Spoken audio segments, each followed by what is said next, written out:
রান্নার রূপকথায় আজ থাকছে ঐতিহ্য আর স্বাদের মেলবন্ধন। দেখে নিন কিভাবে বানায় মোচার চপ, একদম ঘরোয়া স্টাইলে।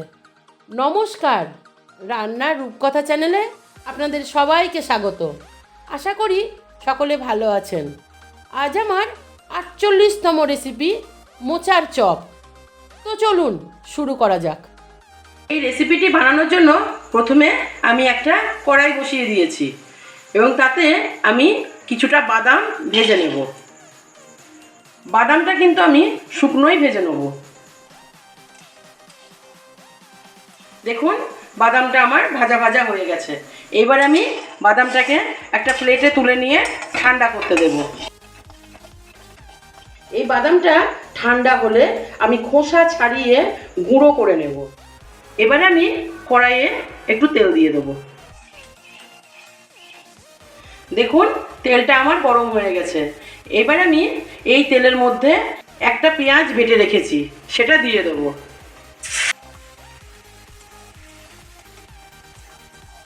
ওই পেঁয়াজের মধ্যেই আমি 1 চামচ আদা ও রসুন পেস্ট করে রেখেছি সেটা দিয়ে দেবো। এখন আমি এর মধ্যে সামান্য লবণ, একটুখানি হলুদ ও একটু লঙ্কার গুঁড়ো দিয়ে দেবো। এখন আমি এই মশলাগুলো সব একসঙ্গে ভেজে নেব। দেখুন মশলাটা আমার ভাজা হয়ে গেছে। এবার আমি এই মশলার মধ্যে কিছুটা আলু সিদ্ধ করে রেখেছি সেই আলুটাই আমি এর মধ্যে দিয়ে দেব।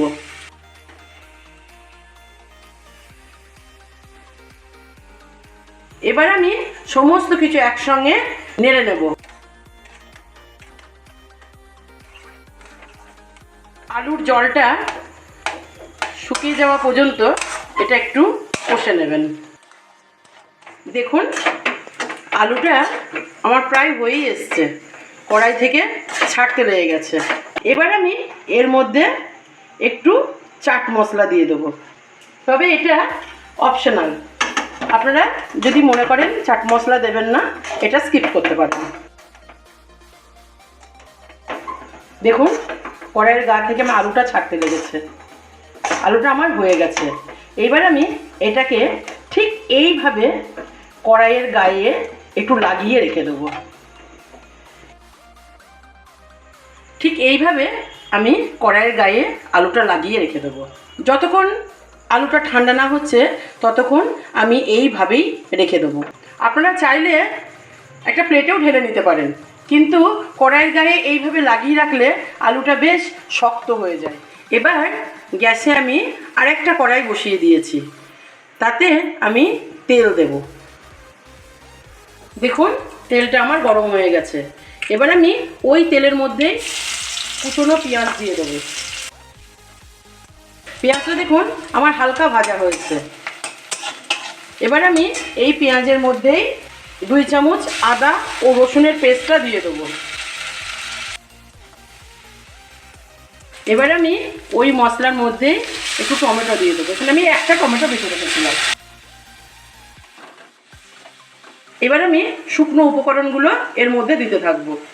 তার জন্য প্রথমে লবণ, লঙ্কার গুঁড়ো, হলুদ, ধনে গুঁড়ো, জিরে গুঁড়ো, সামান্য একটু চিনি। এবার আমি সমস্ত উপকরণগুলো একসঙ্গে কষাতে থাকবো। আমি আগে থেকেই একটু মোচা কেটে সিদ্ধ করে রেখেছিলাম, এখন আমি এটাই এর মধ্যে দিয়ে দেবো। এখন আমি এই মোচার মধ্যেই একটা সেদ্ধ করা আলু দিয়ে দেবো। আমাকে এটার মধ্যে একটু আঠা ভাব আনতে হবে, সেজন্যই আলুটা দেওয়া। এর মধ্যে একটুও জল দেওয়ার দরকার নেই। আমি কিন্তু এখানে কোনো রকম জল ব্যবহার করব না। দেখুন মোচাটার মধ্যে আমার একটা আঠালো ভাব চলে এসেছে। এই আঠালো ভাবটাই আমার দরকার, সেজন্যই আলুটা দিয়েছিলাম। এবার আমি সামান্য একটু গরম মশলা দিয়ে দেবো। একটু নাড়াচাড়া করে নিয়ে আমি এটা বন্ধ করে দেব এবং মোচাটাকে আমি ঠান্ডা হতে দেব। দেখুন মোচাটা আমি একটা থালায় ঢেলে নিয়েছি। এবার আমি উপর থেকে যে বাদামটা ভেজে রেখেছিলাম সেই বাদামটা একটু আমি এর মধ্যে দিয়ে দেবো। বাদামটা আমি ভেজে গুঁড়ো করে রেখেছিলাম, সেটা আমি এর মধ্যে দিয়ে দিলাম। এবার আমি এটাকে একসঙ্গে মাখিয়ে নেব।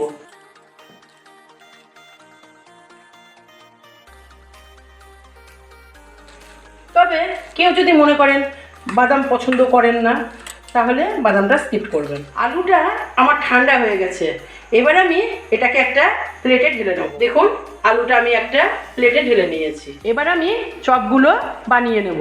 কিভাবে বানাচ্ছি সেটা আপনারা দেখুন। মোচার চপ অনেকেই বাড়িতে বানান, আমি কিভাবে বানাচ্ছি সেটা একবার দেখে নিন। আপনারা বাড়িতে অবশ্যই একবার বানাবেন। এইভাবে এটাকে গোল করে নেবেন, তারপরে এর মধ্যে দিয়ে দেবেন। এবার আস্তে করে উপর দিয়ে এই আলুটাকে মুখটা বন্ধ করে দেবেন। এইবার আলতো হাতে এইভাবে বানাবেন। দেখুন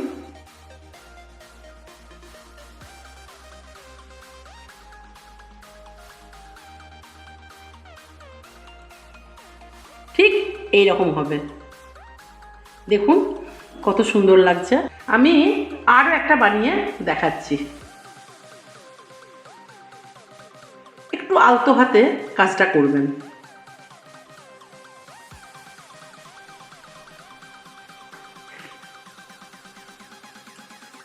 মোচাটা যখন দেবেন তখন কিন্তু একটু গোল করে দেবেন, এইভাবে গোল করে নেবেন।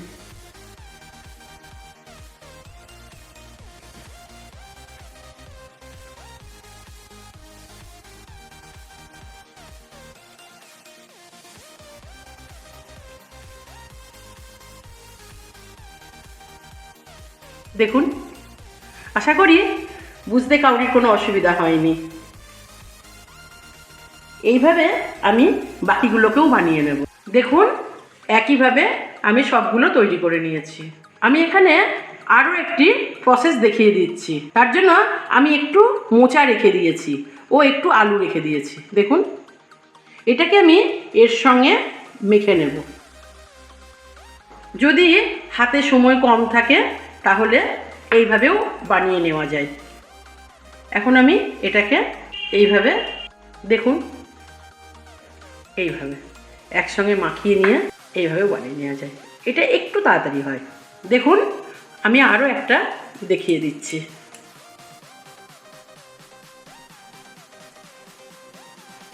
এইভাবে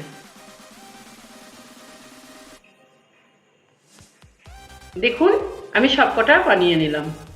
এখন আমি একটা বাটিতে কিছুটা বেসন নিয়ে নেব।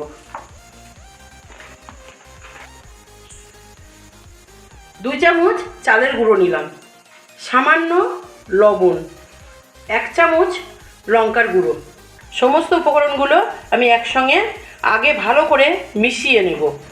এখন আমি এই মিশ্রণটার মধ্যে জল দেব। খুব পাতলা কিন্তু গুলবো না, ঠিক এইভাবে ফেটিয়ে নেবেন। ঘনত্বটা এই রকম হবে, এর থেকে পাতলা কিন্তু করবেন না। এবার আমি একটা কড়াই বসিয়ে দিয়েছি, তাতে আমি সর্ষে তেল দিয়ে দেবো। আমি এখানে সর্ষে তেলে করছি, আপনারা চাইলে সাদা তেলেও করতে পারেন। দেখুন তেলটা আমার গরম হয়েছে, এবার আমি ওই তেলের মধ্যে একটু লবণ দিয়ে দেবো। এবার আমি এই চপগুলোকে এই বেসনের মধ্যে কোট করে নেব।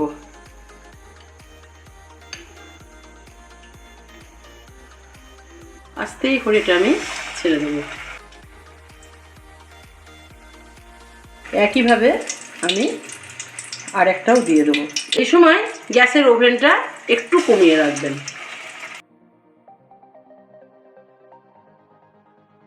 তেলটা চপের ওপর হালকা করে দিয়ে দেবেন।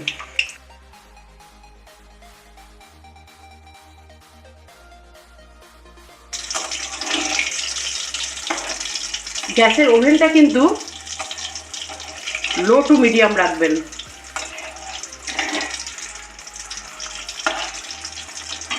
না হলে বাইরেটা পুড়ে যাবে ও ভেতরটা কাঁচা থাকবে।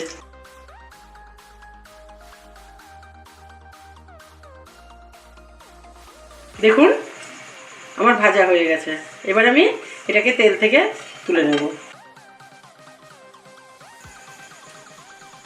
এইভাবে আমি আরও দুটো তেলের মধ্যে দিয়ে দেব।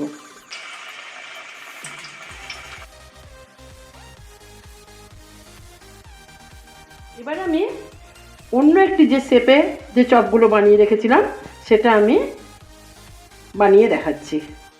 এটাকেও ঠিক এই একইভাবে এইভাবে নিয়ে তেলের মধ্যে ছেড়ে দেবো।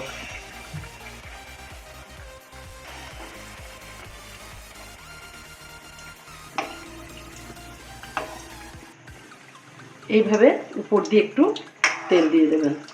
এবার আমি এগুলোকে উল্টে দেব। ওভেনটা লো হিটে রেখে চপগুলো আমি ভেজে নেব।